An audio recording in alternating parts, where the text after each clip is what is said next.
Ton corps n'oublie jamais ce que ton esprit refuse de ressentir. C'est une vérité biologique gravée dans chaque cellule, un principe fondamental que la science moderne commence à peine à décrypter. Ce que tu as enfoui, ce que tu as tu, ne disparaît pas. Il se transforme en une dette silencieuse que tes organes finissent par payer. Ce que tu vas comprendre aujourd'hui, c'est le mécanisme précis par lequel le refoulement émotionnel se transforme en une véritable dette biologique que tes systèmes physiologiques sont obligés d'honorer, souvent à crédit, avec des intérêts dévastateurs.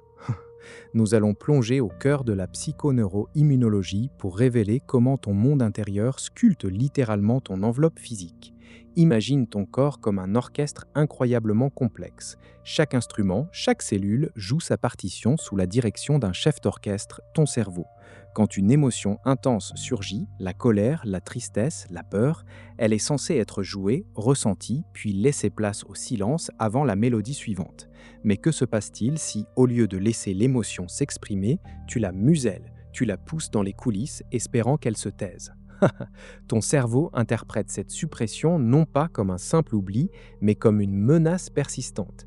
Il perçoit un danger non résolu, un prédateur invisible qui exige une vigilance constante. C'est là que le système nerveux autonome entre en scène avec ses deux bras, le sympathique, l'accélérateur, et le parasympathique, le frein. Sous l'effet du refoulement chronique, c'est l'accélérateur qui reste enclenché. Tes glandes surrénales se mettent à produire sans relâche du cortisol et de l'adrénaline, les hormones du stress. Ce n'est pas une réaction ponctuelle, c'est un état de siège permanent. Une étude fondatrice de Kiecolt Glaser et de ses collaborateurs, publiée en 1984, a clairement démontré comment le stress psychologique intense et prolongé pouvait affaiblir la réponse immunitaire, rendant le corps plus vulnérable. Le refoulement émotionnel amplifie ce phénomène. Il ne s'agit plus de faire face à un ours une fois par an, mais de vivre comme si l'ours était toujours derrière la porte sans jamais savoir quand il va frapper.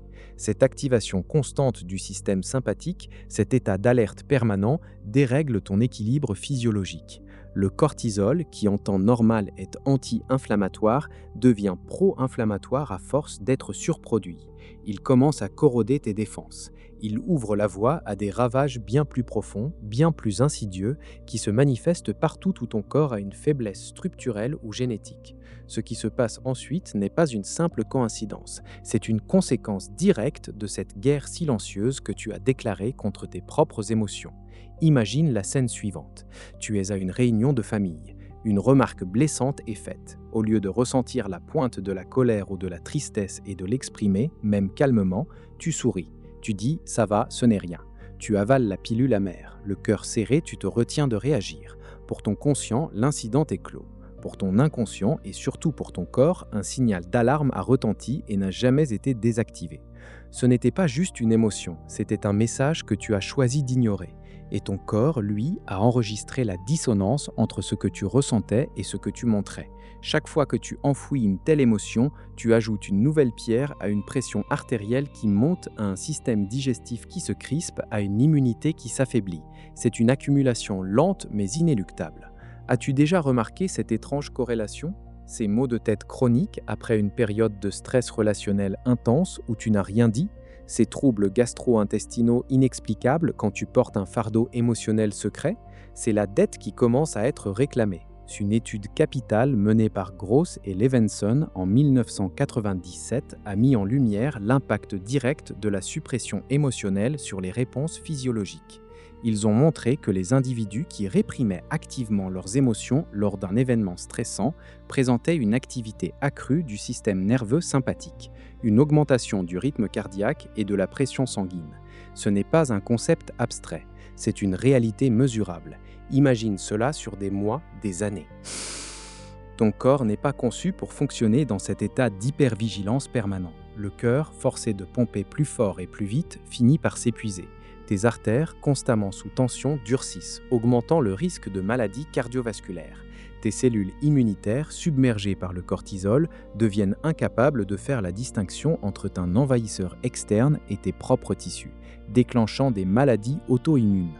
C'est là que le lupus, la polyarthrite rhumatoïde, la maladie de Crohn et tant d'autres affections mystérieuses commencent à trouver leur explication.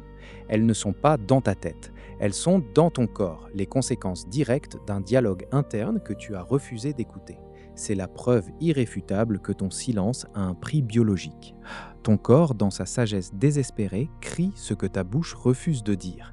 Il ne s'agit pas d'un défaut de caractère, mais d'une réponse physiologique logique à une menace perçue qui n'est jamais neutralisée. Alors, comment commencer à rembourser cette dette ? Comment réécrire la partition pour que ton corps et ton esprit jouent enfin la même mélodie ? Premièrement, développe ton alphabet émotionnel. Beaucoup d'entre nous ont été éduqués à ne pas ressentir, ou du moins à ne pas nommer ce que nous ressentons. Tu dois apprendre à identifier précisément ce qui se passe en toi. Au lieu de dire « je me sens mal », demande-toi « est-ce de la colère, de la frustration, de la tristesse, de la peur, de la jalousie ?» Tiens un journal émotionnel où tu notes chaque jour 3 émotions que tu as ressenties et ce qui les a déclenchées. Cela prend seulement 5 minutes, mais cette pratique anodine t'apprend à mettre des mots sur tes ressentis, à les observer sans jugement plutôt que de les refouler. L'objectif est de créer un pont entre ton monde intérieur et ton expression consciente, réduisant ainsi la charge que ton système nerveux supporte.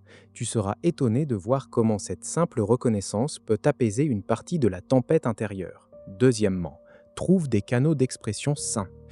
Une fois que tu as identifié une émotion, tu dois lui donner un chemin pour sortir. Il ne s'agit pas de crier sur tout le monde, mais de trouver des moyens constructifs. Pour la colère, cela pourrait être une séance de sport intense, de la boxe dans le vide ou écrire une lettre que tu ne liras jamais à la personne concernée, juste pour libérer l'énergie.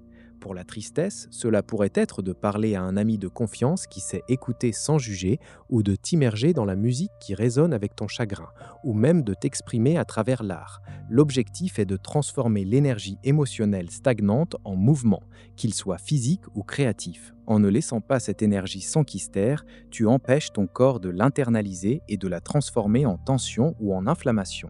C'est un peu comme ouvrir une vanne de sécurité avant que la pression ne devienne intolérable. Troisièmement, pratique la régulation active de ton système nerveux.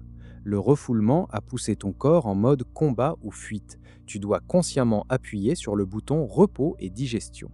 Des techniques simples de respiration profonde comme la cohérence cardiaque, 6 respirations par minute, 5 secondes d'inspiration, 5 secondes d'expiration pendant 5 minutes peuvent littéralement recalibrer ton système nerveux. La méditation de pleine conscience ou la relaxation musculaire progressive sont aussi des outils puissants. L'idée est d'envoyer des signaux clairs à ton cerveau que le danger est passé, que tu es en sécurité, même si l'émotion était désagréable. Cela diminue la production de cortisol, réduit l'inflammation chronique et permet à tes organes de retrouver un fonctionnement optimal. C'est un entraînement, une discipline qui renforce ta résilience et te donne un contrôle direct sur l'état physiologique de ton corps. Ce n'est pas de la pensée positive, c'est de la neurophysiologie appliquée. Imagine un instant cette révélation. Tes douleurs chroniques, tes troubles digestifs inexpliqués, cette fatigue persistante, ils ne sont peut-être pas les fruits du hasard ou d'une défaillance isolée. Ils pourraient être les messagers silencieux de ton être le plus profond, les signaux d'une histoire émotionnelle non racontée, d'une charge refoulée. Après avoir compris cette dette biologique, tu ne pourras plus jamais regarder un mal physique, que ce soit le tien ou celui d'un autre, de la même manière. Tu vas te voir et tu vas voir les autres, non plus comme des corps malades ou en bonne santé, mais comme des systèmes intégrés où chaque pensée, chaque émotion non traitée laisse une empreinte. Cette perspective ouvre la porte à une compassion nouvelle, pour toi-même et pour ceux qui souffrent de maux que la médecine traditionnelle ne parvient pas toujours à expliquer. Ce n'est plus « tout est dans ta tête », mais plutôt « tout est connecté ». Une nouvelle ère de compréhension de soi s'ouvre, où le dialogue entre ton esprit et ton corps n'est plus une métaphore, mais la clé de ta vitalité. Alors cesse de payer cette dette qui ne fait qu'augmenter. Apprends à écouter ces murmures avant qu'ils ne deviennent des cris.